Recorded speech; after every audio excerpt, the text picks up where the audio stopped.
It's our 20th bake together, and I'm about to drop a bomb on you. Today on Trial by Fire Baking, we're going to make a baked Alaska. For our baked Alaska, we will start with a Genoise. That's just a sponge cake. I'm using some sugar, cake flour, eggs, vanilla, butter, and salt for that. We will layer that with our 3 different flavors of ice cream. I've got blueberry, raspberry, and strawberry ice cream. And we'll make a meringue to top it all off. That's just some eggs and sugar. And we'll light the whole thing up with some 80 proof vodka. For the base of our baked Alaska, we're gonna make a sponge cake. I'm just using Julia Child's Genoise recipe. And I'm hesitant to tell you this, but you could actually make a really quick and dirty version of baked Alaska with some store-bought pound cake, some store-bought ice cream, and some store-bought marshmallow fluff to torch on the outside. But this is trial by fire baking, not trial by grocery store aisle baking. So we're gonna make the whole thing ourselves. So I've started by prepping a pan. I've just got some parchment paper in the bottom with some butter and flour on the outside. And I'm going to melt 6 tablespoons of butter on top of the stove.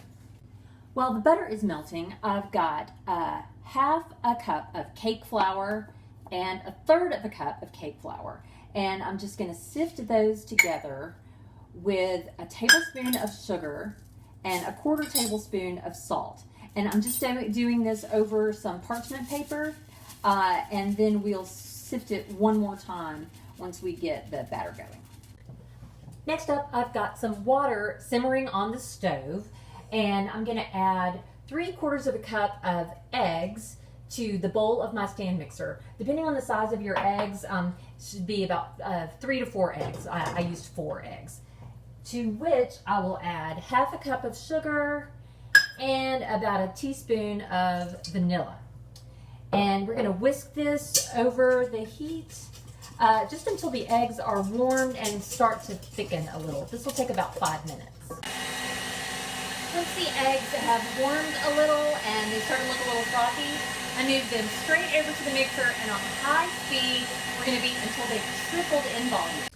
Once the mixture has tripled in volume, I'm gonna sift about 1/4 of that flour mixture on top, and we're gonna fold it in. And we'll do that 3 more times. When you melt butter, you'll see some little white pieces separate out. Those are the milk solids, and we don't want those. We just want the clarified butter. So I removed the milk solids and just have that lovely clear butter, liquid, clarified butter. And I'm just going to add a scoop of this batter that has all of the flour in it. Mix this around a little, and then we'll add this butter into the batter, and then we're ready to go in the oven. To assemble our baked Alaska, I'm starting with a big round bowl that I've lined with some clear plastic wrap. And we're gonna start with the strawberry ice cream. Once the strawberry layer has hardened a bit, we will go in with our raspberry layer. So far so good. I've got the strawberry layer and the raspberry layer going in there, and we will top it off with the blueberry layer. And then we will let this sit up a bit while the cake cools, and we'll add the cake before finally adding the meringue. It's still a little soft, but wow, is that pretty. I'm impatient. So now we're just going to pipe all over the baked Alaska. The trick is to cover the entire thing. We're gonna insulate this so it keeps the ice cream from melting while it goes into the oven. You wanna be sure to fully insulate, cover everything with that meringue, and we're going into a 500-degree oven for 5 minutes.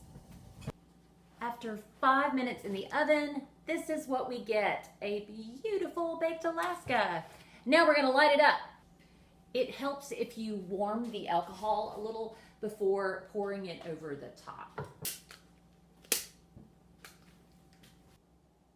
Thanks for watching me bomb. If you want to try this, please remember to let the ice cream set up, and I will see you next time.